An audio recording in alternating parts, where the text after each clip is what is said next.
Hello everyone, मैं हूं आपका दोस्त हर्ष। तो आज हम रिव्यू करने वाले हैं एच.सी. वर्मा दोनों वॉल्यूम। तो ये जो बुक है ये काफ़ी टॉपर्स ने आपको रिकमेंड पहले से ही कर दी होगी और काफ़ी स्टूडेंट्स पहले से ही टॉपर्स के इंटरव्यू देख के आ रहे होंगे। तो ये जो दोनों बुक है ये काफ़ी इम्पोर्टेंट बुक और काफ़ी ऐसी बुक है, मतलब इसे पढ़ के हर कोई बच्चा समझ सकता है। बट इसके जो क्वेश्चंस होते हैं काफ़ी कॉन्सेप्चुअल होते हैं और यदि आपने कॉन्सेप्ट्स डिटेल में समझ लिए हैं तभी आप इसके जो क्वेश्चन है वो सॉल्व कर पाओगे। बट इसकी जो समरी है वो इतनी इजी वे में समझाइए, आपको डेली एग्जांपल के थ्रू पूरी समरी समझाइए। बट इसके जो क्वेश्चन है वो आप तभी सॉल्व कर पाओगे यदि आपके कॉन्सेप्ट पूरे एकदम क्रिस्टल क्लियर हो। तो बात करें इस बुक की, तो इस बुक के जो ओरिजिनल प्राइस है वो है 440। ये वॉल्यूम 2 का है और सिमिलरली वॉल्यूम 1 का भी 440 है। बट आप इसे जब ऑनलाइन परचेस करोगे तो प्राइस में काफ़ी रिडक्शन होगा। तो इसकी मैंने ऑनलाइन परचेस लिंक डिस्क्रिप्शन में दे दी है, आप वहाँ से परचेस कर सकते हो। और जैसे आपको दिख ही रहा होगा ये मैंने खुद ने भी फॉलो की है।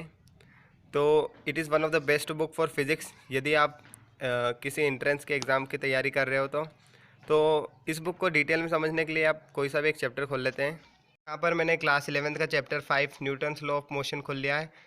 तो सबसे पहले आपको चैप्टर के बारे में इंट्रोडक्शन मिल जाएगा, मतलब आपको फेमिलियर करवाएंगे कि चैप्टर में आपको पढ़ना क्या है। उसके बाद एक डिटेल समरी मिल जाएगी और समरी ऐसी होगी जो कि आपको डेली एग्जांपल के थ्रू या डेली लाइफ रिलेटेड एग्जांपल्स के थ्रू आपको समझाई जाएगी और काफ़ी इजी टू अंडरस्टैंड वे में आपको समझाई जाएगी। और इस बुक में आपको यदि फिज़िक्स में अच्छा स्कोर करना है इस बुक के थ्रू तो आपको सोल्व्ड एग्जांपल पूरे करना चाहिए। फिर जो पीछे के एक्सरसाइज उसके पूरे क्वेश्चंस करना चाहिए। सोल्व एग्जांपल इतने इंपॉर्टेंट है और एग्जांपल इसमें जो बताए गए हैं वो काफ़ी इंपॉर्टेंट है। आप स्किप मत करना यदि आप ये बुक फॉलो करते हो तो। ये सबसे इम्पोर्टेंट पार्ट था क्योंकि बच्चे क्या करते हैं इसके जो एग्जांपल है वो करते ही नहीं है। जैसे कि वर्कआउट एग्जांपल बच्चे छोड़ जाते हैं क्योंकि इनके सॉल्यूशन दिए हैं तो वो करते ही नहीं है, पीछे एक्सरसाइज के कर लेते हैं सिर्फ। बट इसके जो सोल्व एग्जांपल है वो आपको करना चाहिए और इसमें आपको आइडिया लेना चाहिए कि क्वेश्चन को अप्रोच करे तो करे कैसे। क्योंकि स्टूडेंट्स क्या करता है वो सबसे लॉन्गेस्ट अप्रोच को सिलेक्ट करता है। बट इस बुक में आपको एकदम एक्यूरेट अप्रोच बताई गई है जो कि एक टीचर आपको बता सकता है। तो वैसी ही अप्रोच इस बुक में भी बताई गई है। तो ये सॉल्व क्वेश्चंस के थ्रू आप एक अप्रोच सीखते हो।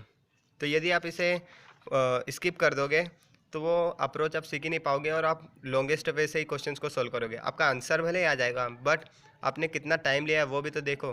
क्योंकि एंट्रेंस एग्जाम में क्या आता है कि हर कोई बच्चे को आता है क्वेश्चंस, बट टाइम लिमिट के कारण वो सॉल्व नहीं कर पाता। तो यही डिफरेंस क्रिएट करता है एक टॉपर और एक एवरेज स्टूडेंट के बीच में।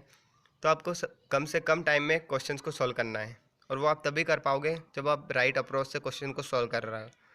उसके बाद आपको question for short answer in questions को भी आपको सॉल्व करना चाहिए क्योंकि आपके कॉन्सेप्ट को चेक करता है कि आपने सही कॉन्सेप्ट सीखा है कि नहीं और कितने डिटेल में सीखा है। वो ये क्वेश्चंस आपके चेक करेंगे। यदि आपको ये पूरे क्वेश्चंस आते हैं और सही आते हैं तो मीन्स आपने कॉन्सेप्ट को एकदम क्रिस्टल क्लियर कर लिया है और एकदम डिटेल में सीख लिया है। उसके बाद ये ऑब्जेक्टिव क्वेश्चंस मिल जाएंगे। ये सब क्वेश्चंस आपको करना है क्योंकि इन्हीं क्वेश्चन से आप और ये क्वेश्चंस आपके कॉन्सेप्ट्स को इतना अच्छे से क्लियर करेंगे, इतने डिटेल में क्लियर करेंगे कि आपको फिजिक्स में दिक्कत ही नहीं आएगी। इसके बाद आप फिजिक्स एकदम इन्जॉय करने लगोगे, आपको बर्डन फील नहीं होगा। तो यहाँ पे ऑब्जेक्टिव 2 मिल जाएगा। उसके बाद एक्सरसाइज क्वेश्चंस मिल जाएंगे, काफ़ी एक्सरसाइज क्वेश्चन मिल जाएंगे और उसके बाद आपको आंसर्स भी मिल जाएंगे। तो इस बुक को जो सही अच्छे तरीके से सॉल्व करने का जो तरीका है वो है सबसे पहले थ्योरी पढ़ो, उसके बाद सॉल्व एग्जांपल अच्छे से सॉल्व करो। मीन्स पहले तो अप्रोच देखो, उसके बाद सीखो कि कैसे अप्रोच करना है क्वेश्चन को। उसके बाद ऑब्जेक्टिव क्वेश्चंस को सॉल्व करो और यदि आपको क्वेश्चन नहीं सॉल्व कर पा रहे हो तो डायरेक्ट सॉल्यूशन मत देखो। पहले उस जैसे कि कोई सा भी क्वेश्चन है तो उस क्वेश्चन के थ्योरी पे जाओ, थ्योरी अच्छे से क्लियर करो, फिर वापस क्वेश्चन पे आओ। तो यदि आपका क्वेश्चन बन रहा है ऐसे 3-4 बार करो। यदि आपको आंसर क्लिक कर पाए तो ठीक है, वरना फिर आप टीचर से ही जाके पूछ लीजिए क्योंकि टीचर आपको ऐसे तरीके से एक्सप्लेन करेगा कि आपको बैठ जाएगा वो क्वेश्चन और आंसर भी, और वो कॉन्सेप्ट भी आपके दिमाग में बैठ जाएगा। क्योंकि कोई एक्सप्लेन करता है ना तो वो ज़्यादा देर तक बैठता है और ज़्यादा गहरा बैठता है दिमाग में एज़ कम्पेयर टू जब आप डायरेक्ट सॉल्यूशन देखते हो और कुछ भी अपने मन से सॉल्यूशन निकाल लेते हो या कुछ भी समझ लेते हो। तो ये बुक काफ़ी इंपॉर्टेंट है और काफ़ी अच्छी बुक है यदि आप अच्छा स्कोर करना चाहते हो फिज़िक्स में। तो according to me it is one of the best book और काफ़ी टॉपर्स भी आपको रिकमेंड करेंगे। तो यदि आपको ये बुक अच्छी लगती है and it is God book of physics, तो आप डिस्क्रिप्शन में दिए गए लिंक से परचेस कर सकते हो। Till then stay tune with this channel.